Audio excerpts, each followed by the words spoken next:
Happy birthday ma'am. Thank you বাচ্চারা। তোমরা কি আমার জন্য গিফট নিয়ে এসেছো? Happy birthday ma'am. নেহা, তুমি কি আমার জন্য কেক নিয়ে এসেছো? ম্যামকে তো গিফট দিতে হবে, কিন্তু আমি কি গিফট দিব? এই তো আইডিয়া, ম্যামকে একটা ফেক কেক বানিয়ে দেব। ম্যাম তো বুঝতেও পারবে না। এবার সুন্দর করে একটা ক্লে দিয়ে কেক বানাতে হবে। এই তো হয়ে গিয়েছে, এবার ম্যামকে গিয়ে দিয়ে আসি। তোমার এই ফেক কেক আমার লাগবে না, তোমার কেক তোমার কাছেই রাখো। Happy birthday ma'am. আরে মেহেক, ম্যামকে তো গিফট দিতে হবে, কিন্তু আমার কাছে তো কোনো টাকা নেই। আইডিয়া, কেউ খাবার জন্য দিয়ে দাও 20 টাকা, প্লিজ 20 টাকা দিয়ে দাও। ভাইয়া 200-300 টাকা দেন, অনেক খিদে লাগছে। হ্যাঁ হ্যাঁ, দাঁড়াও দিতেছি। এই নাও। এই তো চকলেট কেনার টাকা হয়ে গিয়েছে। তোমার কি মনে হয় আমি এই বেমানির টাকা খাবো? তোমার চকলেট তোমার কাছেই রাখো।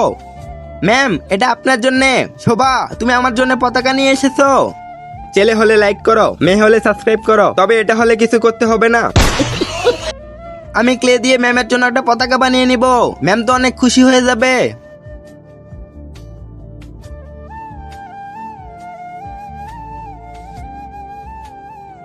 এই তো আমার পতাকা হয়ে গিয়েছে। আরে বাহ শোভা, তুমি তো এই পতাকাটার জন্য অনেক কষ্ট করেছো। Thank you Shobha.